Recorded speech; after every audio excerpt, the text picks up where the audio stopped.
여러분도 안녕하십니까? 안녕하세요. 오늘 귀한 아침 하나님의 말씀을 사모하고 또 하나님의 귀하신 은혜를 간구하는 마음으로 이 자리에 찾으신 여러분 모두의 발걸음에 하나님의 축복이 충만히 임하게 되시기를 주님의 이름으로 축원합니다. 오늘 세 번째 날입니다. 그때가 그립습니다. 초대교회 성도들의 귀한 믿음의 발자취들을 살펴봅니다. 오늘은 그 세 번째 시간으로 유토피아를 꿈꾸십니까? 라고 하는 제목으로 하나님의 말씀 전해드리도록 하겠습니다. 유토피아라고 하는 책이 있죠. 토마스 무어가 쓴 소설입니다. 이 책에는 유토피아라고 하는 섬에 살고 있는 사람들의 이야기가 나옵니다. 거기에는 모든 사람들이 농업에 종사합니다. 남자도 여자도. 그런데 하루에 딱 6시간만 일하면 됩니다. 참 괜찮지 않습니까? 나머지 시간은 취미생활, 자기가 하고 싶은 시간을 보냅니다. 생산, 소유, 분배에 있어서 모두가 공평하게 사는 거죠. 노는 사람도 없고 모두가 자기 일에 충실하게 일을 합니다. 최고의 복지국가죠. 사회 문제, 범죄 문제, 이런 문제가 없는 곳입니다. 여러분도 이런 나라에 가서 살고 싶지 않으십니까? 모두가 공평하게 먹고 살 걱정 없고 자녀들 교육 걱정 없고 정말 누가 누구에게 잘했느니 못했느니 다퉈야 할 이유도 없는 그러한 곳이 바로 토마스 무어가 꿈꾸는 세상 유토피아입니다. 그런데 우리는 이런 유토피아와 같은 이상적인 교회가 있었던 것을 잘 알고 있습니다. 사도행전의 초대교회가 그랬죠. 사도행전 4장 32절에 이렇게 초대교회의 상황에 대해서 이야기를 해줍니다. 믿는 무리가 한 마음과 한 뜻이 되어 모든 물건을 서로 통용하고 자기 재물을 조금이라도 자기 것이라 하는 이가 하나도 없더라. 그래서 우리는 우리의 모습이 이런 초대교회 사람들처럼 사는 그러한 삶이 되기를 원했고 그런 평화를 누리면서 살면 얼마나 좋을까 늘 꿈꾸며 살았던 것이죠. 그런데 재미있는 사실이 있습니다. 이 유토피아의 뜻이 뭔지 아십니까? 유토피아가 낙원입니까? 이상향입니까? 유토피아는 헬라어의 아니다라고 하는 단어와 장소라고 하는 단어를 합성해 놓은 단어입니다. 그러니까 뜻은 아무데도 없는 곳이라고 하는 뜻이죠. 다시 말해서 유토피아는 그저 이상향에 꿈꾸는 곳일 뿐 이 세상에는 어디에도 없는 곳이라고 하는 의미를 담고 있는 것입니다. 그러니까 우리가 초대교회를 잘 알아야 합니다. 초대교회는 사실 유토피아와 같은 곳이 아니었습니다. 그런데 문제가 없고 평화의 삶이 있는 그러한 곳이 아니었지만 초대교회가 위대한 이유가 있습니다. 그들이 여러 문제들이 있었지만 그 문제들을 잘 헤쳐나갔기 때문이라고 하는 것입니다. 어쩌면 그것이 하나님이 원하는 진짜 우리들의 삶일 것이라고 하는 생각을 해보게 되는 것이죠. 그때가 그렇습니다. 우리도 우리에게 발생한 여러 문제들이 있지만 그런 모든 문제들 속에서 잘 헤쳐나가야 하는 것입니다. 그럴 때 우리는 더 멋진 내일을 꿈꿀 수 있고 더 멋진 우리 학교를 만들어 갈 수 있기 때문인 것입니다. 오늘 초대교회의 이야기들을 통해서 우리도 그런 비결을 몇 가지 배워보기를 원합니다. 첫 번째는 아나니아와 삽비라 이야기입니다. 사도행전 5장에는 그들이 어떤 일을 했는지 우리에게 잘 기록해주고 있죠. 아나니아와 삽비라가 자신들의 땅을 팔았습니다. 그리고서는 그것을 교회 사역에 헌신하기로 결심했습니다. 그런데 약속한 금액 전체를 드리지 않고 일부만 드린 이야기인 것이죠. 이 사도행전 5장의 시작을 킹 제임스 역에서는 but이라고 하는 단어로 시작을 합니다. 그러니까 그동안의 분위기에 이 반대되는 영 다른 이야기를 지금부터 기록하고 있다라고 하는 것이죠.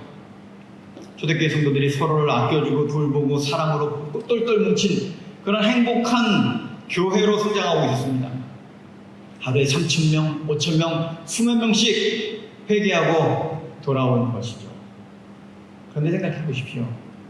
그렇게 많은 사람들이 있는데 어떻게 다 똑같은 사람만 있었겠습니까? 그 중에는 아나니아와 삽비라 같은 사람들이 있었던 것입니다. 사실 한편으로 이런 생각을 해보죠. 아나니아와 삽비라가 차라리 재물을 드리겠다고 그렇게 약속하지 않았다면 이런 일은 발생하지 않았을 텐데 어쩌다가 이런 일이 발생한 것입니까? 사도행전 71쪽은 그에 대하여 이렇게 설명을 해줍니다. 그들은 가난한 형제들을 돕기 위하여 그들의 소유를 나누어준 사람들이 신자들 중에 크게 존경을 받는 것을 보았고, 그들이 이기심 때문에 하나님께 엄숙히 헌납하였던 것을 바치지 아니하였다는 것을 형제들이 아는 것을 부끄러워하였다. 그래서 그들은 고의적으로 재산을 팔아 그 모든 수익을 공공기금으로 바치는 척하면서 실제로는 큰 몫을 따로 떼어두었다. 자신들도 다른 사람들의 존경을 받고 싶었습니다. 헌납하고 헌신하는 그런 모습들을 보면서 사람들이 존경의 모습을 표현하는 것을 보면서 자기도 그런 모습이기를 바랬었던 것이죠. 그런데 문제가 생겼습니다. 돈이 손에 들어오자 다른 생각이 들었습니다. 견물생심이라는 말을 하죠. 물건을 실제로 보고 나면 마음이 바뀌는 것입니다. 본래의 결심은 그렇지 않았는데 그들이 재물 앞에서 연약한 자신들의 본 모습이 드러난 것입니다. 존경은 받고 싶은데 재물을 보는 순간 욕심이 난 것이죠. 바치기 전에도 자신의 결정이었고 바친 후에도 스스로 결정할 수 있는 문제였습니다. 그러나 그들은 금액의 일부를 감추고 일부만을 바치면서 그것이 전부라고 말하는 것입니다. 우리는 여기서 헌금의 원칙을 다시 한번 생각해 보게 됩니다. 고린도서 9장 7절은 이렇게 우리에게 이야기를 하죠. 각각 그 마음에 정한 대로 할 것이요 인색함으로나 억지로 하지 말지니 하나님은 즐겨내는 자를 사랑하시느니라. 헌금은 억지로 내는 것이 아닙니다. 그렇다고 해서 또 인색하게 하지도 말라고 하는 것이죠. 또 욕심 때문에 헌신하지 못하는 것도 문제입니다. 누가복음 12장 15절에서 그래서 이렇게 말씀하시죠. 삼가 모든 탐심을 물리치라. 사람의 생명이 그 소유에 넉넉한 데 있지 아니하니라. 우리의 가족들과 아이들을 위해서 우리들은 얼마든지 희생할 수 있습니다. 그런데 하나님을 위해서 희생할 수 없다면 나는 하나님보다 우리 아이들을 더 많이 사랑하는 것입니다. 멋진 자동차를 위해서는 얼마든지 투자할 수 있는데 하나님의 교회를 위해서 우리가 그만큼 투자하지 못한다면 우리는 하나님보다 자동차를 더 좋아하는 것입니다. 내가 무엇을 더 많이 사랑하느냐가 나의 신앙입니다.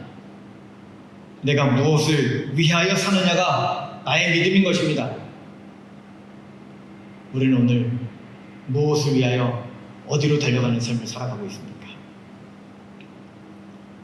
그런데 하나님은 헌금하는 이들에게 귀한 축복을 약속해 주셨습니다. 누가복음 6장 38절 주라 그리하면 너희에게 줄 것이니 곧 후이되어 누르고 흔들어 넘치도록 하여 너희에게 안겨주리라. 말라기 3장 10절 온전한 11조를 창고에 들여 나의 집에 양식이 있게 하고 그것으로 나를 시험하여 내가 하늘 문을 열고 너희에게 복을 쌓을 것이 없도록 붙지 아니하나보라. 하나님 우리의 삶에 충분히 축복하고 충분히 우리의 삶이 행복해지고 충분히 우리의 삶이 늘 발전하며 편안하게 살게 되기를 원하신다라고 하는 것입니다.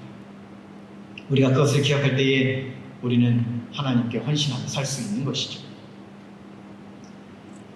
제가 연합회 성경통신학교에 근무할 때에 한 번 이런 전화가 왔어요. 네, 성경통신학교죠? 네, 그렇습니다.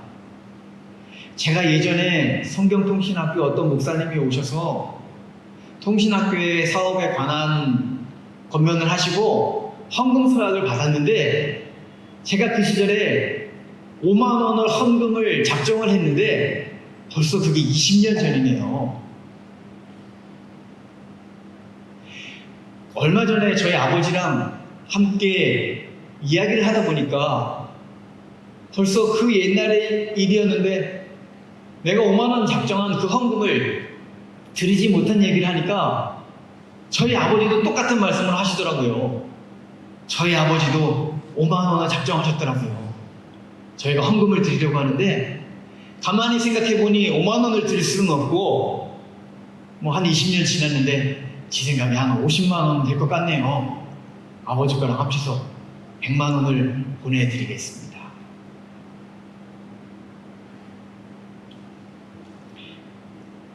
(20년) 전 일인데 그냥 지나가도 아무도 모를 텐데 그 약속을 지키려고 하는 것이죠. 헌금은 하나님과의 약속이라고 하는 것입니다. 하나님과의 관계에서 나오는 것입니다. 그 관계가 무너지면 헌금은 무의미해지는 것입니다. 내가 하나님과 어떤 관계에 있느냐, 이게 가장 중요한 문제인 것이죠. 한 번은 교회 어린이들에게 이제 성경 공부를 가르치고 있었습니다. 그래서 11금에 대해서 설명을 하고, 그리고 11금에 대해서 정말 우리가 얼마나 하나님에게 중요한 일인지에 대해서 이야기를 해줍니다. 그랬더니 하나이가 이렇게 질문해요. 그러면 목사님, 12금은 어디에 쓰여집니까? 그래서 제가 이렇게 설명했어요. 12금은 화폐로 보내지고 그 화폐로 보내진 그 금액 중에서 목사님들의 봉급과 또 교회 전도 사업을 위해서 사용된다. 그랬더니 하나이가 명랑하게 이런 말을 합니다. 목사님, 그러면 우리가 드린 헌금으로 목사님 먹고 산 거래요? 이게 맞습니까? 틀립니까?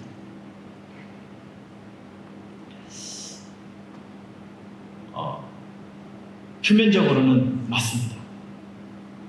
그런데 내면적으로는 그렇지 않습니다. 왜냐하면 중요한 것은 나의 헌금은 하나님께 드리는 것이라고 하는 사실이죠. 헌금은 나의 헌신이고 나와 하나님과의 관계 속에서 드려지는 것입니다.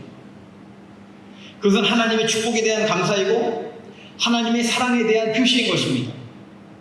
그래서 하나님의 사업을 위해서 드릴 수 있는 것이 헌금이라고 하는 것이죠. 그리고 목사도 똑같습니다. 목사는 하나님께 받는 것입니다.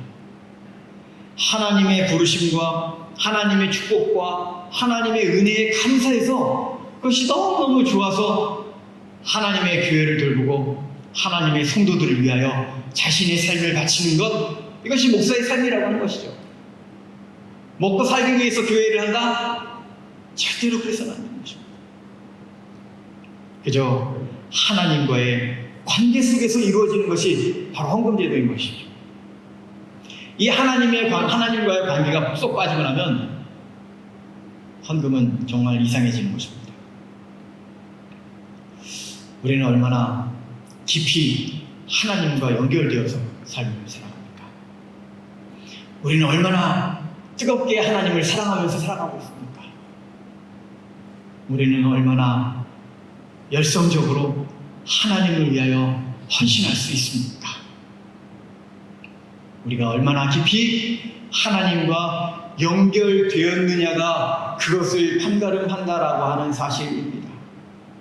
우리가 하나님의 은혜와 하나님의 사랑이 너무나 고맙고 감사해서 그것을 표시하면서 살아갈 수 있는 삶.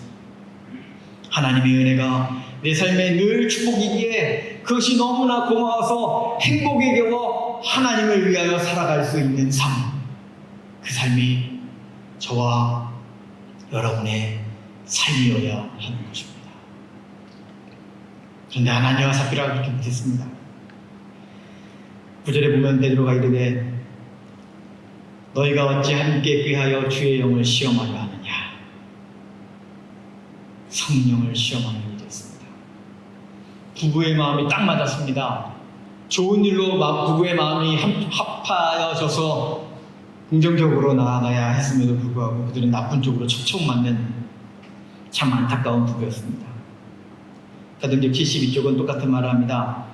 하나님께서는 위선과 거짓을 미워하신다. 아나니아와 삽비라는 하나님과의 거래에 있어서 기만을 행하였고 성령에게 거짓말을 하였으므로 그들의 죄에 대해 신속하고도 무서운 형벌을 받았다. 아나니아와 삽비라가 베드로를 만났고 그 자리에서 죽어버렸습니다. 안타까운 소문이 온 교회에 퍼져나갔습니다. 그러나 그것은 타산지석이 되었습니다. 11절 온 교회와 그 일을 듣는 사람들이 다 크게 두려워하니라. 이 경고로 인해서 초대교회는 성장하게 되었습니다. 어려움이 있었습니다만 그 문제가 그들 모두에게 새로운 자극이 되었습니다. 그들은 이 문제를 어떻게 풀어나가야 했는지 새롭게 깨달았습니다. 이런 모습을 다 보고서 스펄전은 우리에게 이렇게 이야기를 합니다. 아나니아와 삽비라가 죽은 것이 이상한 것이 아니라 오늘날 우리가 죽지 않고 아직도 살아있는 것이 이상한 일이다. 왜냐하면 하나님께서 그때처럼 단호히 심판하신다면 예배가 끝난 후에 의자 위에 죽어 넘어져 있는 사람이 태반일 것이다. 사랑하는 여러분, 오늘 우리가 이 강당을 나가기 전에 우리의 마음의 면면을 깊이 살펴보는 시간을 갖게 되시길 간절히 바랍니다. 참으로 하나님 앞에 온전히 설 수 있는 하나님의 백성이 되어야 하는 거죠. 참으로 예배 후에 우리의 삶이 하나님 앞에 새롭게 결심되고 새롭게 헌신되고 새롭게 더 가까워지는 그러한 삶의 면면이 되어야 하는 것이죠. 우리의 모습은 어떤 모습이어야 합니까? 시편 15편 1절로 성들은 우리에게 이렇게 말합니다. 여호와여 주의 장막에 머무를 자 누구오며 주의 성산에 사는 자 누구오니까? 정직하게 행하며 공의를 실천하며 그의 마음에 진실을 말하며 그의 혀로 남을 허물하지 아니하고 그의 이웃에게 악을 행하지 아니하며 그의 이웃을 비방하지 아니하는 사람이라고 이야기하는 것이죠. 요즘은 5권 481쪽도 이렇게 말합니다. 그대는 그대의 성실성을 굳게 붙들고 있는가? 그대는 그분께 순종하고 그분을 위하여 살고 그분을 사랑하고 있는가? 각 교인은 순결하고 거룩하고 더러움이 없고 입에 거짓이 없는 자들인가? 만일 그렇다면 그대는 가장 행복하다. 만일 그렇다면 여러분은 가장 행복한 사람들입니다. 우리는 그런 행복을 누리며 살아가는 사람들이 되어야 하는 것입니다. 그러할 때에 우리는 하나님과 온전한 관계를 유지하며 살아갈 수 있는 것이고, 그러할 때에 비로소 우리는 하나님께 온전히 헌신할 수 있는 것이며, 그러할 때에 우리는 온전히 하나님의 축복을 누릴 수 있다는 사실을 기억하셔서 저와 여러분의 삶이 참으로 하나님과 하나가 되면서 참으로 우리의 모든 것을 하나님께 헌신하고서도 아쉽지 않은 삶, 그 삶이 저와 여러분의 삶이 되시기를 간절히 바랍니다. 두 번째 이야기는 사도행전 6장에 나오는 형평성을 이루는 구제 사업에 대한 이야기입니다. 그때의 제자가 많아졌는데 헬라파 유대인들이 자기의 과부들이 매일의 구제에 빠짐으로 히브리파 사람을 원망하니라. 초대교회가 열심히 봉사와 구호 사업을 펼치고 있었습니다. 얼마나 열심히 살았는지. 그런데 그들은 어렵게 살아가는 과부들을 구제하고 그들을 돌보고 있었는데 한 가지 불평이 생겨난 이야기가 6장 1절에 기록되고 있는 것이죠. 헬라파 과부들이 이 구제 사역에서 누락되었다는 것입니다. 정말 누구를 빼먹고 혹은 누구를 의도적으로 제외시키고 과연 그랬을까? 만약 그런 일이 있었다면 초대교회는 정말 문제가 컸을 것입니다. 그런데 사도행전은 이 문제가 좀 다른 차원의 문제인 것을 우리에게 설명을 해줍니다. 사도행전 87쪽.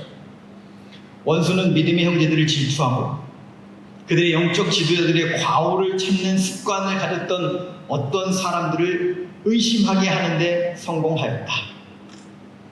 복음 정신에 어떠한 불평도 있어서는 안 될 것이었으나 사탄은 의심을 일으키는데 성공하였다. 원망하고 질투하고 불평하게 된 것에 대하여 사탄의 성공이라고 말하는 것입니다.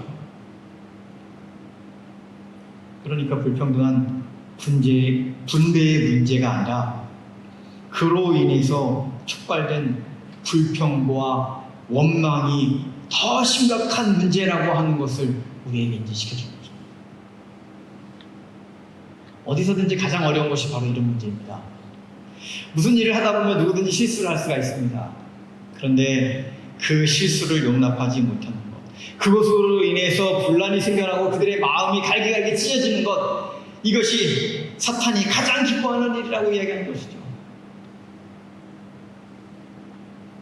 한 번은 이제 연말에 새로 이 사업계획서를 이렇게 준비하느라고 교인들 이렇게 전화번호, 연락처, 주소 뭐 이런 것들을 이제 다시 확인을 하기 위하여 크게 이렇게 쭉 뽑아가지고 교회 뒤편에다 게시를 해놨습니다.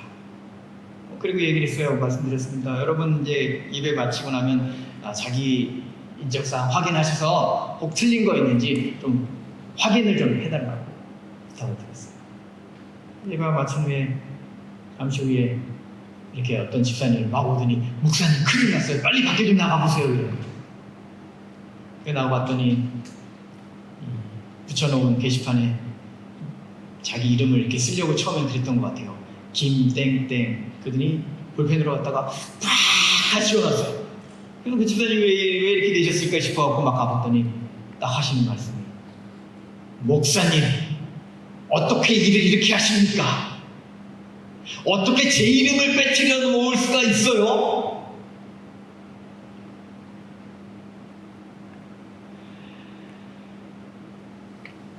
참 지금 생각해도 가슴이 참 먹먹합니다. 아니, 왜 하필 그분의 이름을 빼먹었을까? 이상하게 말씀입니다. 왜 머피의 법칙이라고 있죠? 꼭 빼먹어도 꼭 그런 분들 이름을 빼먹는 거예요. 꼭 누락시켜도 실수를 해도 꼭 그런 데서 어려운 일이 생겨나는 것을 경험을 합니다. 근데 안타깝습니다. 우리는 왜 이렇게 다른 사람의 잘못을 이해해 주지 못하는 것일까? 우리는 왜 이렇게 우리의 마음을 넓게 쓰지 못하는 것일까? 잠언 10장 12절에 우리에게 이렇게 말합니다. 미움은 다툼을 일으켜도 사랑은 모든 허물을 가리느니라. 사랑은 모든 허물을 가리느니라. 사랑은 모든 허물을 덮어주느니라. 왜 이 말씀을 얼마나 많이 읽어야 과연 발생하는 모든 실수들과 잘못들에 대하여 우리는 용납하고 이해해주고 덮어줄 수 있는 것입니다. 사랑은 모든 허물을 가리느니라. 우리는 다른 사람의 허물을 감싸줄 수 있어야 합니다.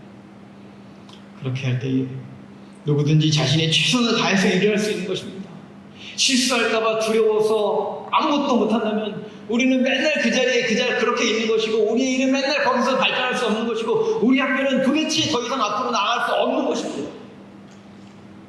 종종 실수하는 일이 발생할 수 있지만 그것을 위하여 한 번 더 애써보고 다른 도전을 한 번 더 해보고 새로운 발전을 위한 아이디어를 만들어내는 것, 그것이 우리 학교를 발전해 나가는 것입니다. 우리의 삶 성장시켜 나가는 것이죠. 아무것도 할 수 없는 사람이 되어서는 안 되는 것입니다. 사랑은 모든 허물을 덮어주는 것이죠. 저는 항상 장로 수양회를 하면 장로님들께 꼭 이런 부탁을 드립니다. 장로님은 성도들 앞에서 목사나 다른 장로의 잘못을 절대로 비난하지 마십시오. 장로는 교회의 지도자입니다. 목사와 장로들과 지속적으로 협의해가면서 교회를 어떻게 이끌어가야 할지 고민하고 생각하고 기도하는 사람이 되어야 합니다. 그런데 강호 목사님과 내 생각이 다르다고 해서 때로는 교회에서 결정한 것이 내 방법과 다른 방법이라고 생각하는 것으로 인해서 그것이 잘못됐다고 말하면서 다른 사람들에게 막 비난의 말을 해대면 안 되는 것이죠. 왜냐하면 목사와 장로는 교회에서 엄마와 아빠 같은 그런 모습입니다. 그래서 엄마 아빠가 의견이 다르다고 해서 아이들 앞에서 엄마를 막 비난한다고, 아이들을 등에 뒤에 엎어서 엄마가 고집을 피운다고 막 뭐라고 그러면서 문제를 해결하려고 한다면 그 가정은 콩가루 집안이라고 할 수밖에 없는 것이죠. 또 집사님들에게는 이렇게 말합니다. 집사님은 문제를 발견하면 즉시 장로님이나 목사님에게 상담하십시오. 어떤 문제가 있는 것을 발견하면 신속히 엄마 아빠와 의논하는 것입니다. 엄마 아빠 이거 어떻게 해야 돼요? 어떻게 해야지 이걸 쉽게 해결해 나갈 수 있죠? 함께 의논해서 가족들이 그 문제를 위해 함께 기도하고 문제를 해결해 나가고 방안을 찾아가는 것이죠. 근데 문제가 발생해도 그냥 자기들이 어떻게 해보려고 막 애쓰다가 아이고 이거 우리 집안은 돌아가는 집안도 아니고 소문만 무성해지고 다른 말들만 많아진다면 그 집안도 잘 돌아가는 집안은 아닌 것입니다. 집사님의 역할은 언제든지 문제를 깨달으면 지도자에게 알려주고 신속하게 해결할 수 있도록 해주어야 하는 것이 집사님의 역할인 것이죠. 아마 학교에서도 집제가 있으니 마찬가지일 것입니다. 보직을 맡으신 그러한 분들의 역할과 또 각각의 부서에서 일하는 분들의 역할이 분명히 하나가 되어서 유기적으로 돌아가야 하는 것입니다. 서로가 서로의 잘못을 이해해 주지 못하고 서로가 서로를 비난하고 살아간다면 절대로 우리 학교는 좋아질 수가 없는 것이죠. 로마서 12장 10절은 우리에게 이렇게 말씀합니다. 형제를 사랑하여 서로 우애하고 존경하기를 서로 먼저 하며 살아가라고 하는 것이죠. 서로 이해해주고 감싸주고 할 때에 우리의 삶은 더욱 행복해지고 아름답게 될 것입니다. 오늘날 시대에 어디 힘들지 않게 살아가는 사람들이 어디 있습니까? 코로나로 인하여서 더 힘들고 어렵고 개인적으로 물어보면 모두가 다 무겁고 지치고 정말 어려운 인생의 짐을 지고 짊어지고 살아가는 것이 우리들의 모습인 것입니다. 그렇기 때문에 우리는 서로가 서로를 더 아껴주고 협력하며 살아가야 하는 것이죠.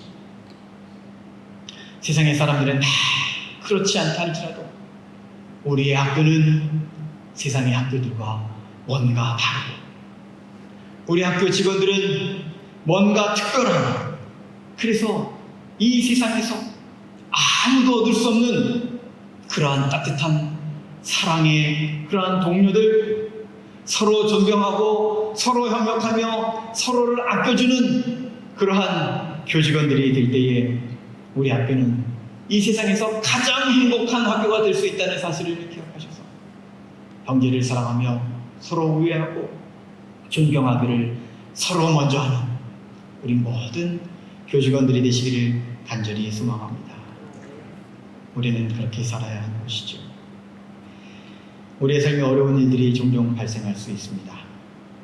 그러나 그것은 또 다른 성장의 발판이 되어야 하는 것입니다.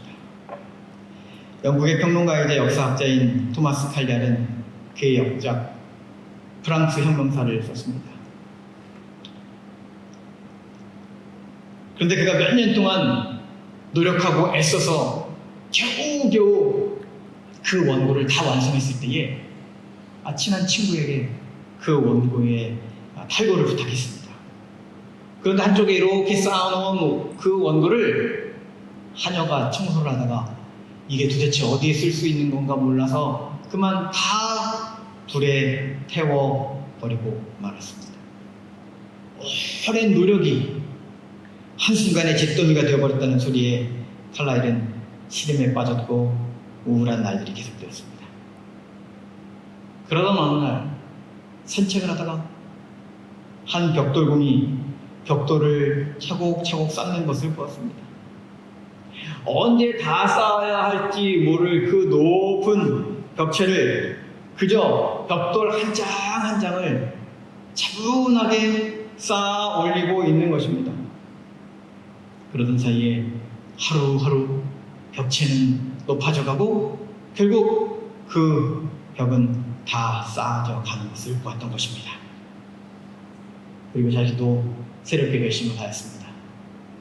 벽돌을 쌓는 심정으로 한 장 한 장 올려놓을 때마다 정성스럽게 그 벽돌을 쌓아놓으면 결국 그것이 다 이루어졌던 것처럼 자기도 스스로 한 장 한 장 새롭게 프랑스 혁명사를 써내려갔고 그 결과로 전보다 더 멋진 책을 완성할 수가 있었습니다.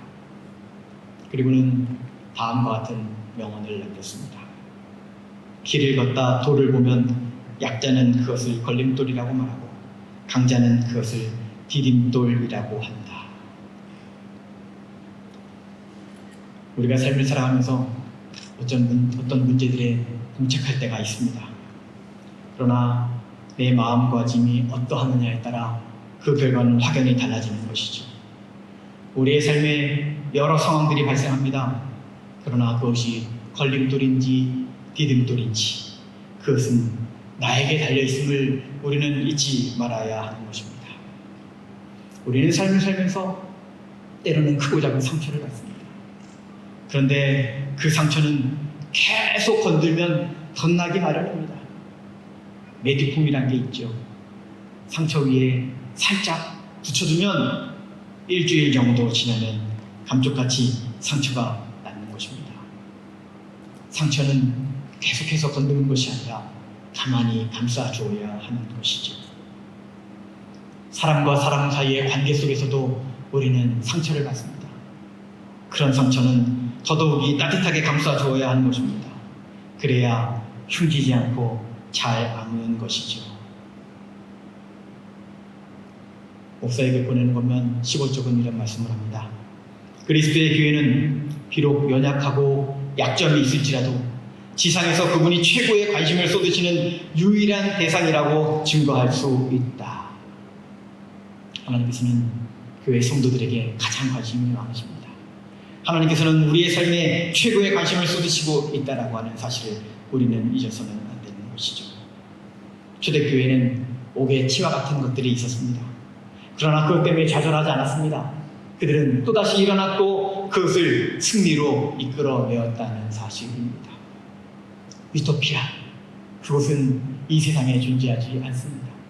그러나 유토피아와 같은 삶은 우리가 서로를 사랑해주고 서로를 아껴주고 어려운 일이 있을 때 서로를 협력해주고 서로가 함께 하나가 되어 그 모든 어려운 일들을 극복해낼 때에 우리는 더 아름다운 지상 낙원을 만들 수 있는 것이죠. 우리에게는 늘 어려운 일이 있을 것입니다. 우리 학교를 운영하느라 늘 크고 작은 문제들이 발생할 것입니다. 그러나 그곳에 하나님을 위하여 헌신하는 종들이 한마음 한뜻이 되어 살아간다면 우리는 우리의 학교를 이 세상에서 가장 멋진 곳으로 만들 수 있다는 사실을 잊지 말고 살아가게 되시기를 간절히 바랍니다. 사도행전 70쪽. 그들의 마음이 그리스도의 사랑으로 충만한 사람들은 우리를 위하여 가난하게 되셨고 그분의 가난함을 통하여 우리를 부유하게 하신 그리스도의 모본을 따르게 될 것이다. 초대교회에서는 그러하였다. 우리의 삶이 하나님께 더욱 가까이 나아가며 우리의 삶이 날마다 하나님께 영광 돌리며 그렇게 하는 하루하루의 삶을 살아가면서 우리의 믿음이 더욱 뜨거워지고 하나님과 하나가 되는, 그래서 하나님을 위하여 더욱 헌신할 수 있는 주님의 종들이 되시기를 간절히 바라면서 오늘 말씀을 마치겠습니다.